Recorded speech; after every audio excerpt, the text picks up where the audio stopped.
Welcome to mighty medicos. இன்றைக்கி நம்ம என்ன பார்க்க போகிறோம் அப்படின்னு சொல்லிட்டு பார்த்தீங்கன்னா, polycystic ovarian syndrome which is called as PCOS அப்படின்னு சொல்லுவோம். அது டெஃபினிஷன் அண்ட் அதுக்கு ரிலேட்டடான criteria which is called as Rotterdam's criteria. அதுதான் வந்துட்டு நம்ம இன்றைக்கி பார்க்க போகிறோம். So let us move into the definition first.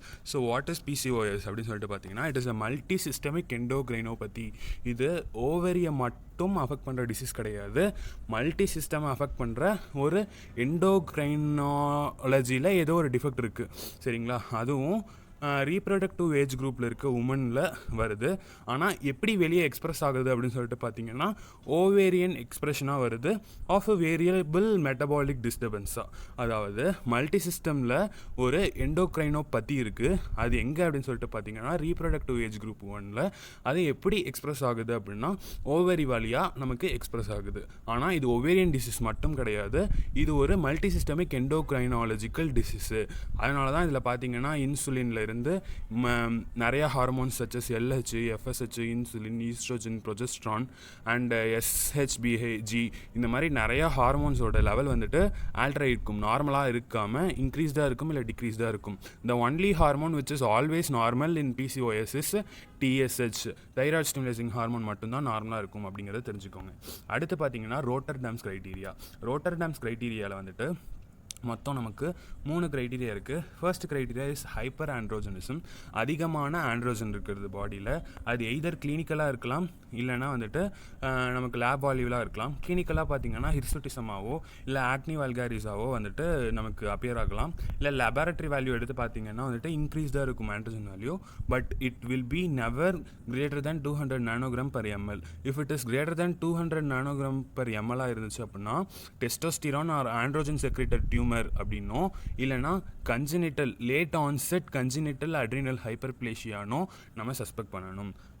இல்லாமல் நமக்கு டெஸ்டோஸ்டிரான் இல்லைனா வந்துட்டு androgen value less than 200 nanogram per ML ஆனால் இன்க்ரீஸ்டு வேல்யூவாக இருக்குது அப்படின்னா we can suspect PCOS. அடுத்து பார்த்தீங்கன்னா வந்துட்டு menstrual abnormalities இருக்கும். இந்த menstrual abnormalities such as amenorrhea, intermenstrual or irregular bleeding இருக்கும். அடுத்து USG findings of ovary என்ன அப்படின்னு சொல்லிட்டு பார்த்தீங்கன்னா, number of antral follicles greater than 12 இருக்கும்.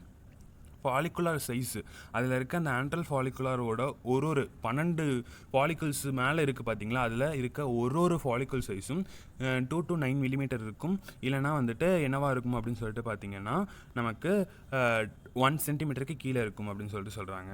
அடுத்து பார்த்தீங்கன்னா வந்துட்டு இன்னொன்று வால்யூம் ஆஃப் ஓவரி, மொத்த ஓவரியோட வால்யூம் வந்துட்டு greater than 10 cubic centimetre or 10 cc அப்படி இருக்கும் அப்படின்னு சொல்லிட்டு சொல்கிறாங்க.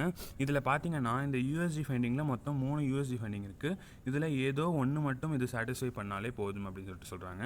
அதுக்கப்புறம் மொத்தம் ரோட்டர்டாம் க்ரைட்டீரியா வந்துட்டு hyperandrogenism and menstrual abnormalities, USG finding சொல்லிட்டு நமக்கு 3 க்ரைட்டீரியா இருக்குது. இந்த 3 க்ரைட்டீரியாவில் ஏதோ ஒரு 2 க்ரைட்டீரியா சாட்டிஸ்ஃபை ஆனாலே we can brand that patient as a PCOS patient.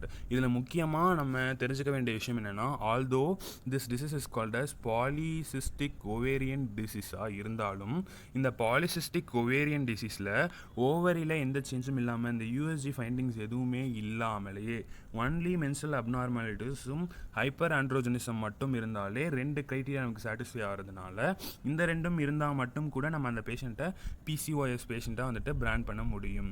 ஓகேங்களா? ஸோ எனி 3 க்ரைட்டீரியாஸ் இர்ரெஸ்பெக்டிவாக கண்டிப்பாக ஓவேரியனில் சிஸ் இருக்கணும் அப்படிங்கிறது அவசியம் கிடையாது அப்படிங்கிறது தான் நமக்கு ரோட்டர்டாம் க்ரைட்டீரியா சொல்ல வருது அப்படிங்கிறத தெரிஞ்சுக்கோங்க.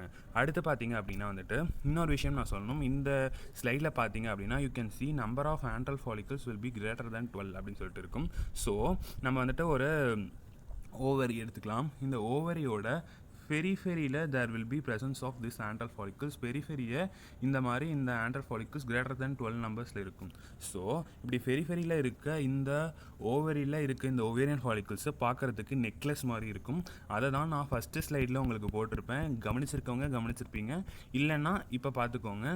Which is the foremost first ஸ்லைடில் இருக்குது பாருங்கள். இதுதான் வந்துட்டு யூஎஸ்ஜியில் இந்த மாதிரி இது ஓவரியோட யூஎஸ்ஜி. இதில் டார்க்காக ஹைப்பர் ஈகோஜெனிக்காக தெரிகிற ஸ்பேசஸ் என்ன அப்படின்னு சொல்லிட்டு பார்த்தீங்கன்னா வந்துட்டு நம்மளோட ஃபாலிகல்ஸ் தான் தெரியுதுங்க. ஸோ இந்த மாதிரி இருக்க இந்த ஹைப்பர் எக்கோஜெனிக் ஸ்பேஸ் இதெல்லாம் ஒன்னொன்றும் ஒரு ஃபாலிகல்ஸ் இதுதான் கிரேட்டர் தேன் 12 இன் நம்பர்ஸில் இருக்கும். So this type of USG in PCOS is called as necklace pattern appearance சொல்லுவாங்க. Although this necklace pattern appearance of this USG is not an Rotterdam criteria, it should be known. ஓகேங்களா? So அதுக்காக தான் இந்த first பிக்சர்லேயே PCOSக்கு இந்த மாதிரி உங்களுக்கு போட்டிருக்கேன். So this is how I am going to என் PCOSோட டெஃபினிஷன் அண்ட் ரோட்டர்டம் க்ரைட்டீரியாவை கம்ப்ளீட்டாக உங்களுக்கு எக்ஸ்பிளைன் பண்ணி முடிச்சிட்டேன் அண்ட் எக்ஸ்ட்ரா பாயிண்ட்ஸும் கொடுத்துட்டேன் அப்படின்னு சொல்லிட்டு நினைக்கிறேன். ஸோ இதோட நம்ம மைட்டி மெடிக்கோஸில் PCOSோட டெஃபினிஷனையும் ரோட்டர்டம் க்ரைட்டீரியா பற்றியும் வெரி டீட்டெயிலாக பேசி முடிச்சிட்டோம். பீஸ் ரிலேட்டட் கொஷினை பற்றியும் நம்ம இதில் டிஸ்கஸ் பண்ணியிருக்கோம். இதே மாதிரி நிறைய க்ரைட்டீரியா நிறைய டெஃபினிஷன்ஸோட அப்கமிங் வீடியோஸில் உங்களை மீட் பண்ணுறேன். அது வரைக்கும் மைட்டி மெடிக்கோஸ். தேங்க்யூ.